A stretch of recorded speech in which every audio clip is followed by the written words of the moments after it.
The olden-day Egyptians left an enormous footprint behind, including huge edifices such as the Great Pyramids and Sphinxes.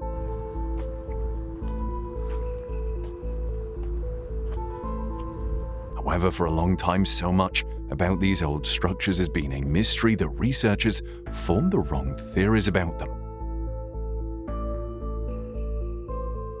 But popular podcaster Joe Rogan has been talking to guests that have revealed hidden truths about these sphinxes. What is behind the big structures and how old exactly are they? In this video, we'll follow Joe Rogan as he uncovers the terrifying truths about the Egyptian sphinxes. Egypt is one country with a long history, and its citizens cherish every bit of it, allowing them to identify with their long roots. Recently, the North African country reopened the 1.7-mile-long Avenue of the Sphinxes in Luxor, which is flanked by over 1,000 Sphinx and Ram statues in a lavish ceremony hosted by Egypt's Ministry of Tourism and Antiquities. The path, which has been buried beneath layers of sand for centuries, connects the temples of Luxor and Karnak in Egypt's east. The extravagant march, which included pharaonic costumes, a symphony orchestra, and boats on the Nile, was attended by Egyptian President Abdel Fattah al-Sisi. The Avenue of the Sphinxes was discovered in 1949 during excavations in front of Luxor Temple by Zakaria Ghanem, and Mohammed Abdel Qadir, a leading Egyptian archaeologist, discovered the first section of the avenue near Luxor Temple between 1958 and 1960. However, there is another Sphinx that attracts far more attention in Egypt, and that's the Great Sphinx of Giza. If you know Joe Rogan very well, you will agree he doesn't shy away from hosting guests whose opinions are not mainstream. So when he brought on Professor Robert Schoch to talk about the origin and age of the Sphinx of Giza, we expected sparks to fly. The expert Egyptologist brought evidence that the Sphinx of Giza is far older than conventional scientists give it credit for, even though the whole scientific community does not agree.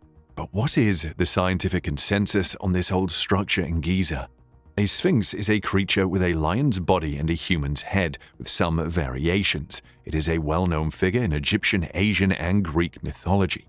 The Sphinx was a spiritual guardian in ancient Egypt and was most often depicted as a male with a pharaoh headdress, as is the Great Sphinx, and figures of the creatures were frequently included in tomb and temple complexes. Sphinx Alley, mentioned earlier in Upper Egypt, for example, is a 2-mile avenue lined with Sphinx statues that connect the temples of Luxor and Karnak.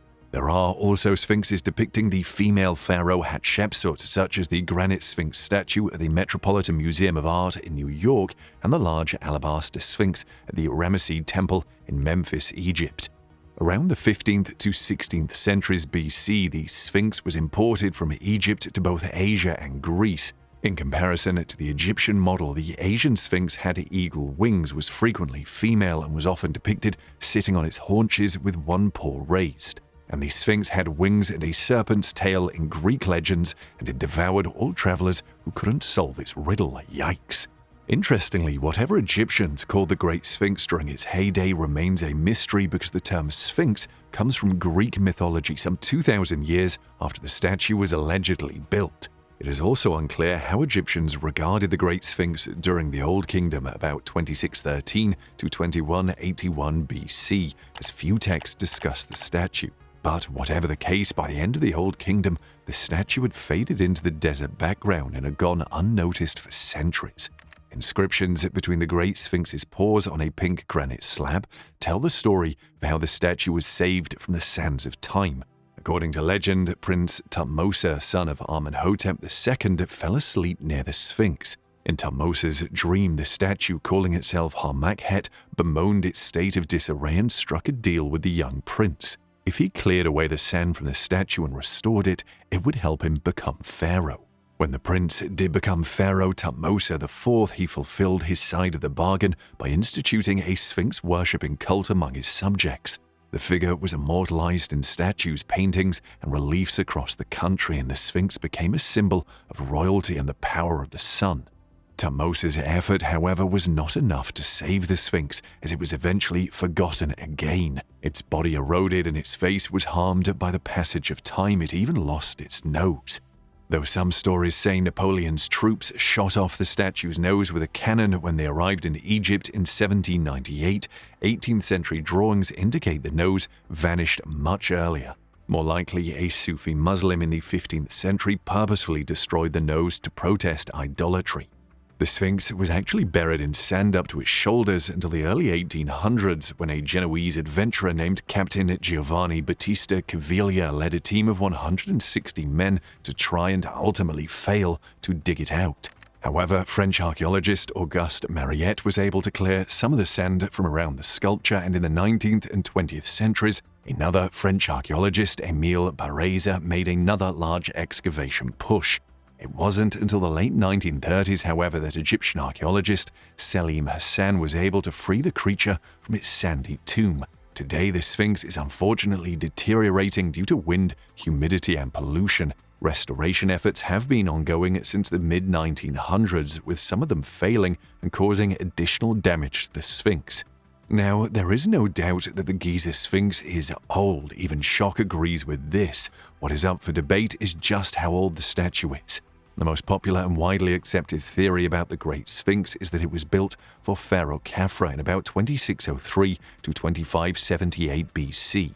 Going by hieroglyphic texts, Khafra's father, Pharaoh Khufu, built the Great Pyramid, the oldest and largest of Giza's 3 pyramids. Khafra then decided to site his own pyramid next to his father's when he became pharaoh. Khafra's pyramid is 10 feet shorter than the Great Pyramid, but is surrounded by a more elaborate complex that includes the Great Sphinx and other statues. The presence of red pigment residues on the Sphinx's face suggests that the statue was painted. Given the organization of the pyramids and the Sphinx, some scholars believe the Great Sphinx and temple complex served a celestial purpose, namely to resurrect the soul of the pharaoh Khafra by channeling the power of the sun and other gods. But what evidence do supporters of this version of the Sphinx's history rely on? Well, for one thing, the Sphinx's head and face are strikingly similar to a life-size statue of Khafra discovered in the Valley Temple, that is, the ruins of a building adjacent to the Great Sphinx, by Mariette in the mid-1800s. Mariette also discovered the remains of a causeway or processional road that connected the Valley Temple to a mortuary temple near Khafra's pyramid. And in the early 1900s, Barrés discovered another building, the Sphinx Temple, similar in design to the Valley Temple, directly in front of the Sphinx. In addition, in the 1980s, researchers claimed to have discovered evidence that the limestone blocks used in the walls of the Sphinx Temple came from the ditch surrounding the great statue, implying that quarry blocks for the Sphinx Temple were hauled away while the Great Sphinx was being built. Researchers estimate that carving the Great Sphinx out of a single mass of limestone would have taken 100 people 3 years. However, there is some evidence that these workers may have abruptly quit before the Sphinx and temple complex were completed, such as partially quarried bedrock and remnants of a workman's lunch and toolkit. Many other theories for the Great Sphinx origins have been proposed over the years, most of which have been refuted by mainstream Egyptologists. According to some theories, the Sphinx's face resembles Khufu, and thus the structure was built by Khufu. Another is that Pharaoh Jedefra, Khafra's older half-brother and Khufu's other son, built the Great Sphinx in honor of his father. And based on the style of the stripes on the Sphinx's headcloth, some believe the statue depicts Amenemhat II, who lived from about 1929 to 1895 BC. However, Schoch disagreed with all of that. He shocked the world in the early 90s when he recast the date of the Great Sphinx of Giza by several thousand years. Professor Robert Schoch is a full-time faculty member at Boston University's College of General Studies. He was awarded his PhD in geology and geophysics from Yale University in 1983. Professor Schoch was named honorary professor of the Nikola Vaptsarov Naval Academy in Varna, Bulgaria in 2014 in recognition of his work on ancient civilizations. And in 2017, he was named director of Boston University's Institute for the Study of Civilization Origins by the College of General Studies, ISOC. Dr. Schoch's more recent research has focused on the cataclysmic events that ended Earth's last ice age around 9700 BCE, while also decimating the time's high civilizations. The overwhelming evidence gathered from various disciplines and presented in his book Forgotten Civilization: New Discoveries on the Solar-Induced Dark Age 2021 points to massive solar outbursts as the cause. Schoch first traveled to Egypt with John Anthony West in 1990 with the sole purpose of studying the Great Sphinx from a geological standpoint. He confessed he assumed the Egyptologists were correct in their dating, but soon discovered that the geological evidence contradicted what they were saying, and it didn't take him long to surmise that something was not right just by looking at the Sphinx.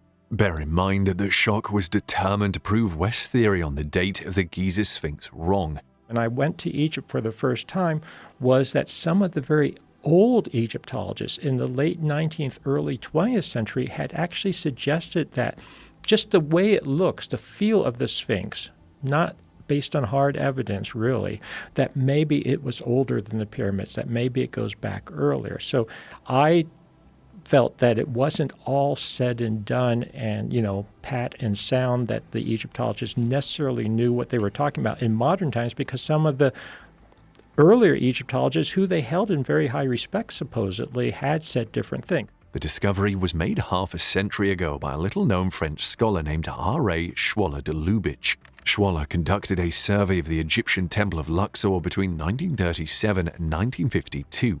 His measurements of the floor plan and other detailed observations of the ruins revealed previously unknown geometrical relationships which were confirmed by French archaeologists. Schwaller discovered similar relationships at other locations. He reported his findings in 1949 and provided a more detailed account in 1957. A reviewer for the Journal of Near Eastern Studies urged his colleagues to take Schwaller's work seriously because it challenged the notion of Egypt's mathematical inferiority and suggested a new dimension to Egyptian religious belief.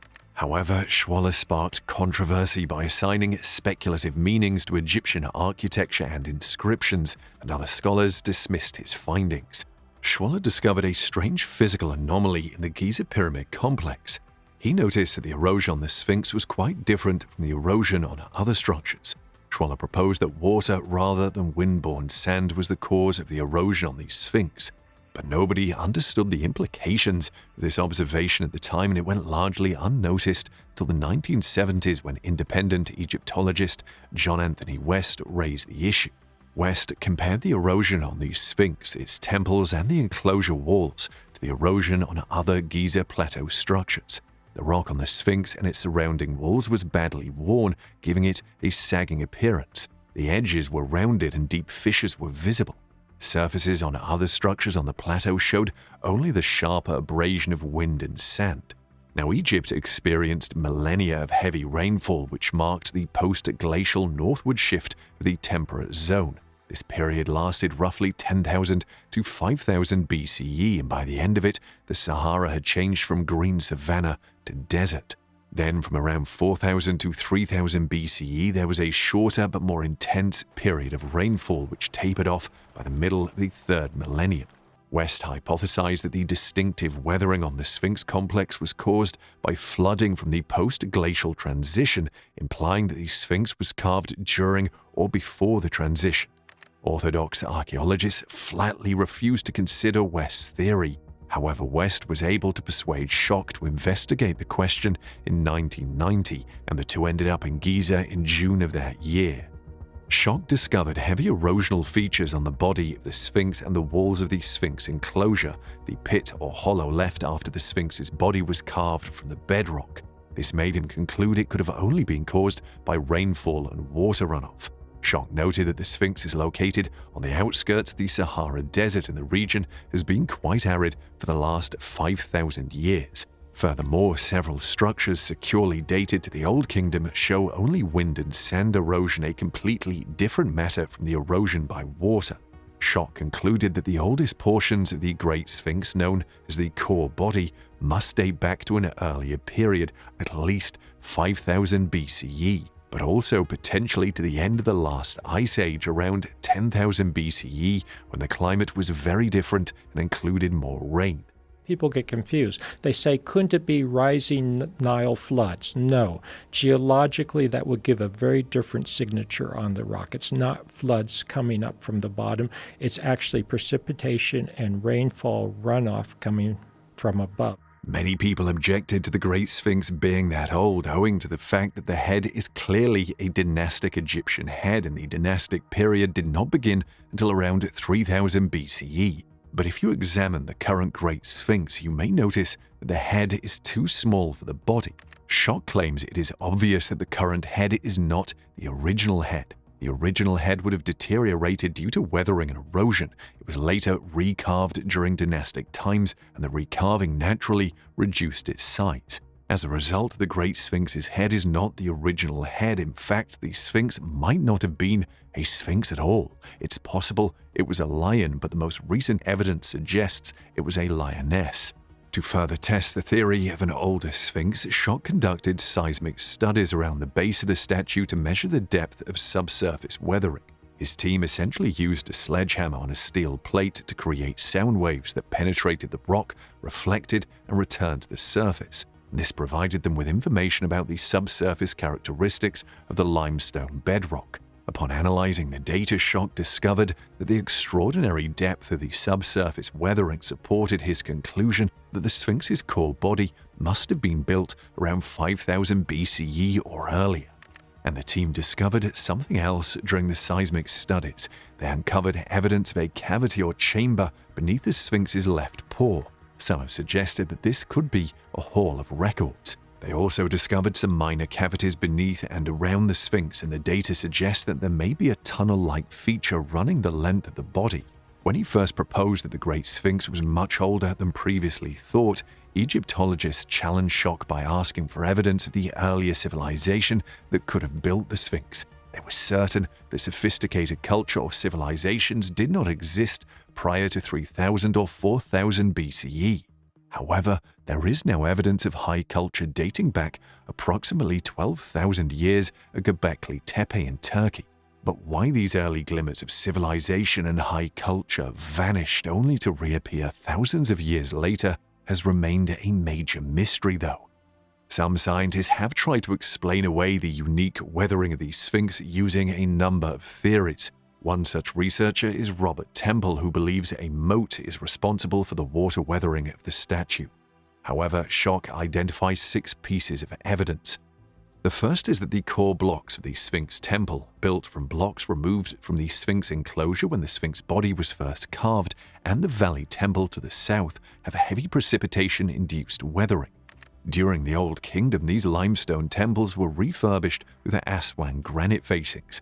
The nature of the very ancient weathering seen on the temple blocks beneath the Old Kingdom granite veneer cannot be explained by the moat theory.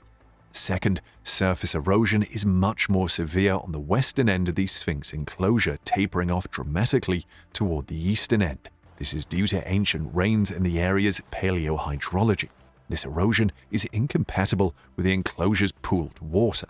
Third, rain has eroded the highest levels of the middle member strata, as seen in the Sphinx enclosure on the western end. If the moat theory were correct, the lower strata on the eastern end of the Sphinx enclosure would have been most heavily eroded due to water brought in via canals from the Nile, but this is not the case.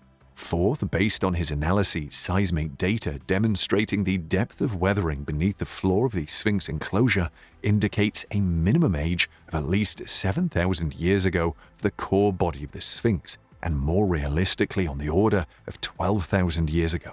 Standing water in the Sphinx enclosure would not hasten the depth of weathering beneath the enclosure's floor. 5. The vertical fissures observed in the walls of the Sphinx enclosure are indicative of precipitation and water runoff. They exhibit no characteristics that are diagnostic or even suggestive of being formed by artificial dredging of the Sphinx enclosure, as suggested by Robert Temple. And 6. Assuming the Sphinx was in a pool, either the water level around the Sphinx was the same as the surrounding water table, or the pool's walls and floor were sealed and watertight, and any artificial walls, such as on the eastern end, were strong enough to withstand the water pressure. Notably, the current western end of the Sphinx enclosure is at a much higher elevation than the eastern end. but water erosion is visible at the higher elevations at the western end, because water seeks its own level. If the water in a supposed moat reached the height of the Sphinx enclosure's western end, then the eastern end, as well as the walls along the northern and southern sides, must have been built up to a comparable height. This is regardless of whether the eastern wall of the enclosure, which forms the western wall of the Sphinx temple, has a natural bedrock foundation or is entirely made of cut-and-place stone.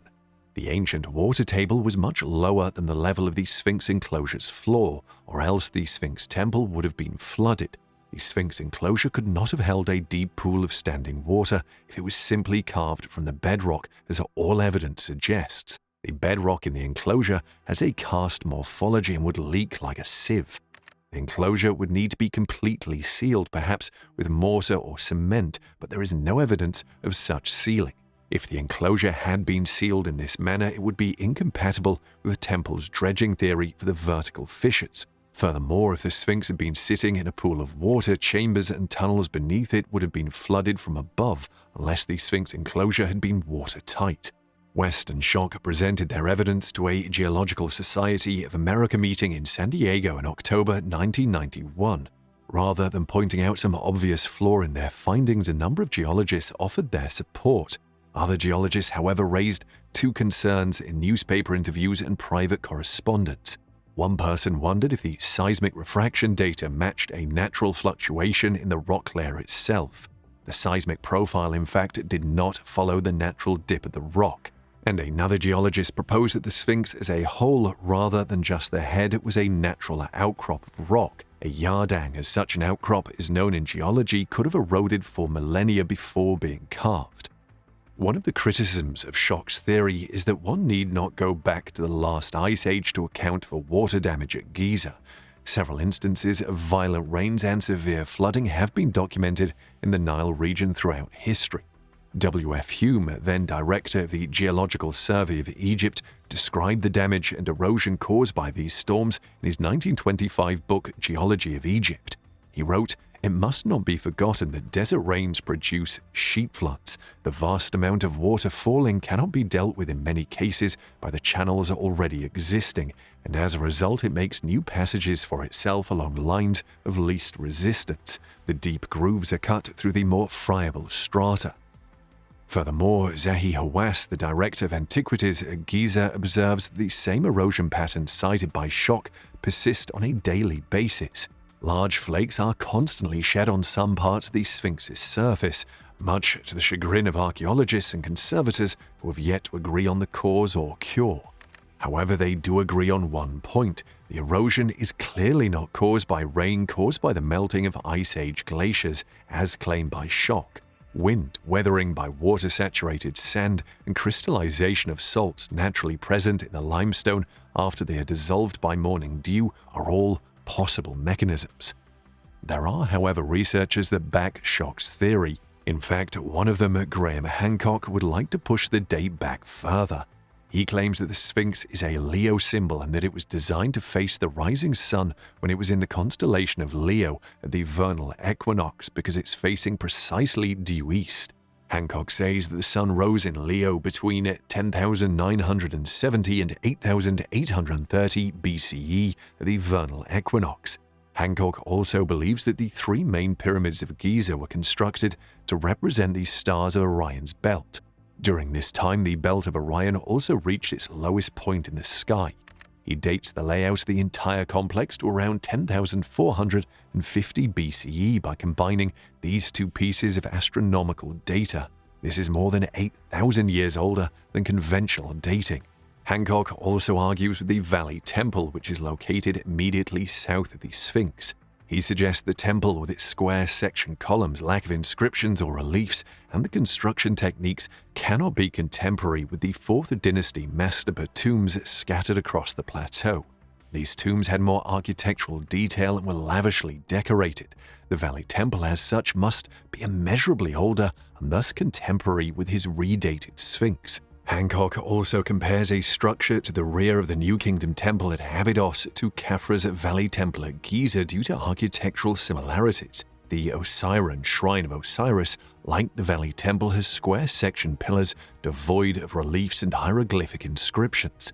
but it does have inscriptions on walls and lintels that name Seti I, pharaoh around 1290 to 1279 BCE, who is known to have been the founder of the main temple at Abydos. Hancock, however, considers these inscriptions to be later additions. Let's hear how old you think the Sphinx in Giza is in the comments section below.